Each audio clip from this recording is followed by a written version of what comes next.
Assalamualaikum warahmatullahi wabarakatuh. Sobat Dokter Komputer, pada tutorial kali ini kita akan membahas tentang struktur penanganan error. Struktur penanganan error ini digunakan untuk mencegah terjadinya error yang tidak diinginkan ketika program menjalankan sebuah perintah tertentu. Pada contoh kasus proyek kita yaitu komunikasi dengan Google Sheet API. Nah, perangkat Android kita ini tidak selamanya terhubung dengan internet dengan baik. Ya, kadangkala terjadi gangguan sinyal atau kemudian ada gangguan jaringan. Oleh karena itu, supaya ketika aplikasi merequest data pada Google Sheet API ini tidak menyebabkan error dikarenakan ada gangguan sinyal tadi, kita perlu memberikan struktur penanganan error pada program yang kita miliki. Baik, kita akan lanjutkan pada script project sebelumnya. Kita akan tambahkan error handling pada script ini. Nah, sebelumnya kita buatkan halaman baru. Kita akan pisahkan antara tampilan halaman dengan main.dart-nya. Saya kasih nama homepage. Homepage. Kita buat kelas homepage.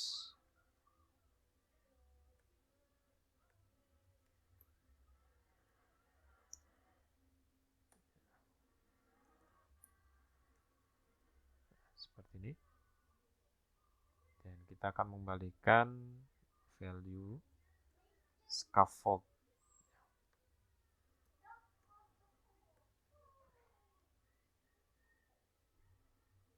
Kita tampilkan di halaman utamanya.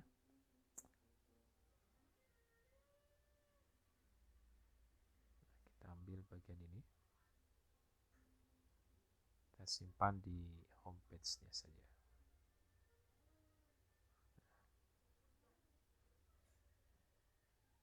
Kemudian main dart-nya kita import terlebih dahulu.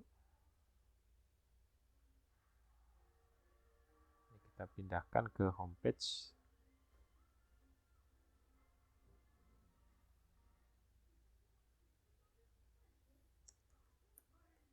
Homepage. Kita import. Nah. Oke.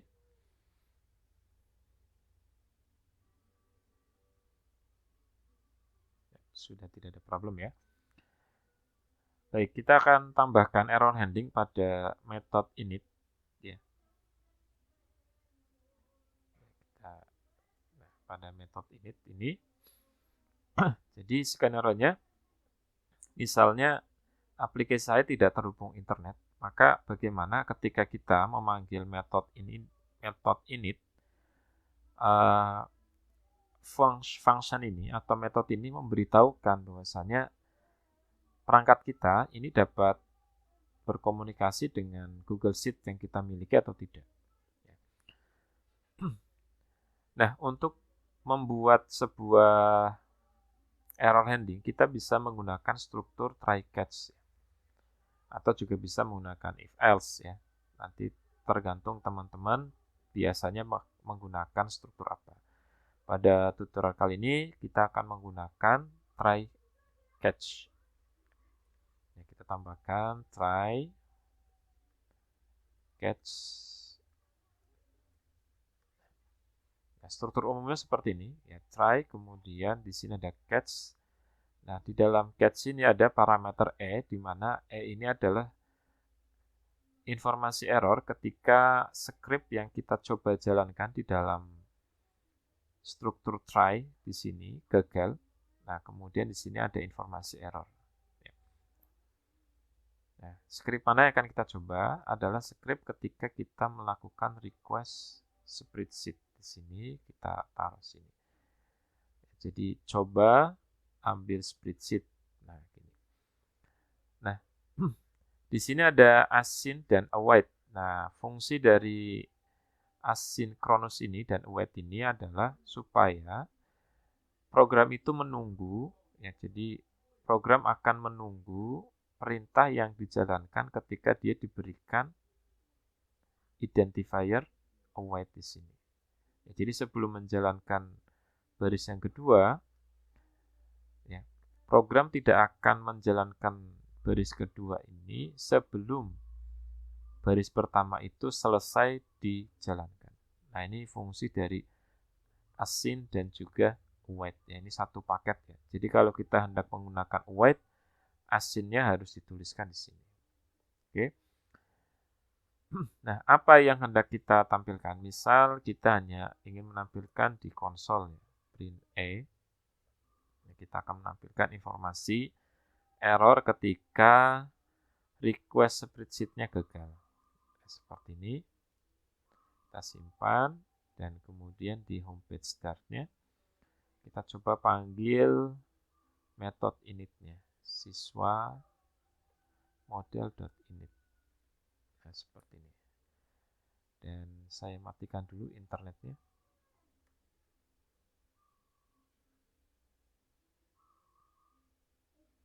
Oke. Nah, supaya user tidak menunggu terlalu lama untuk melihat apakah program kita dapat berkomunikasi dengan internet dengan baik atau tidak, kita berikan limit waktu untuk perintah await ini. Nah, kita bisa tambahkan time out, ya, duration second 10. Oke ya, jadi biar cepat saja ya. Kita save, kemudian kita tes koneksi, maka perintah GS spreadsheet ini akan dijalankan dan menunggu responnya selama 10 detik. Ya, awaitnya 10 detik. Nah, kita lihat. Nah ya, ini muncul print n-nya, errornya akan muncul di sini. Ya, timeout exception after 10 detik. Ya, future not complete. Oke. Nah, kita bisa mengcustomize ya script ini supaya nanti bisa memberitahukan program bahwasannya yang error itu adalah koneksi internetnya. Nah, kita bisa mengembalikan metode ini dengan sebuah nilai boolean atau apapun itu terserah rekan-rekan ya, bisa di custom sendiri. Nilai yang dikembalikan apa sebagai tanda apakah inisialisasi spreadsheet-nya berhasil atau tidak. Ya, di tutorial ini saya menggunakan variabel bertipe boolean, var response sama dengan true, dan ketika berhasil kita akan mengisi responnya dengan response tetap, kemudian ketika gagal dia akan diisi dengan nilai false response. Nah, kemudian kita return response. Nah, jadi metode ini dia akan mengembalikan boolean. Ketika berhasil terhubung, maka dia akan mengembalikan nilai true, dan ketika gagal, dia akan mengembalikan nilai false. Oke, kita tambahkan di sini. Ya, ketika true bagaimana, ketika false bagaimana.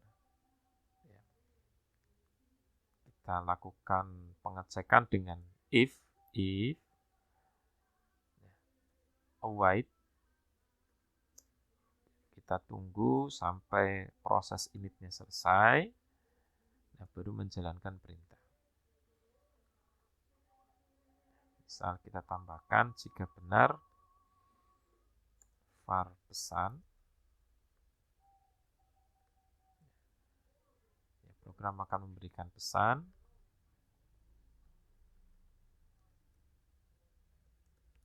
Koneksi berhasil.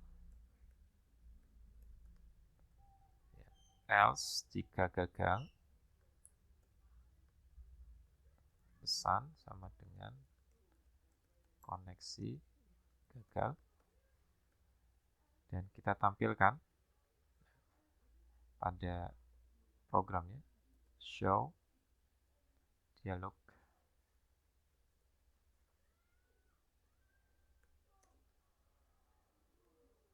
sebuah alert title, text info, dan konten berisikan dengan pesan. Oke, seperti ini. Nah, kita coba tes koneksi.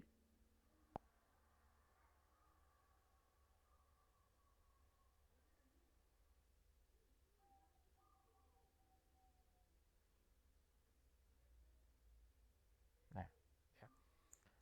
Aplikasi akan memberikan informasi bahwasannya koneksi gagal, ya karena perangkat saya ini tidak terhubung dengan internet.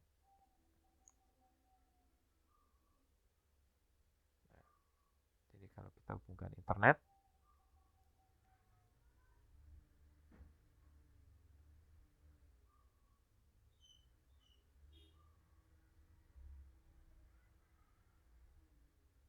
oke, kita klik tes koneksi. Nah, koneksi berhasil.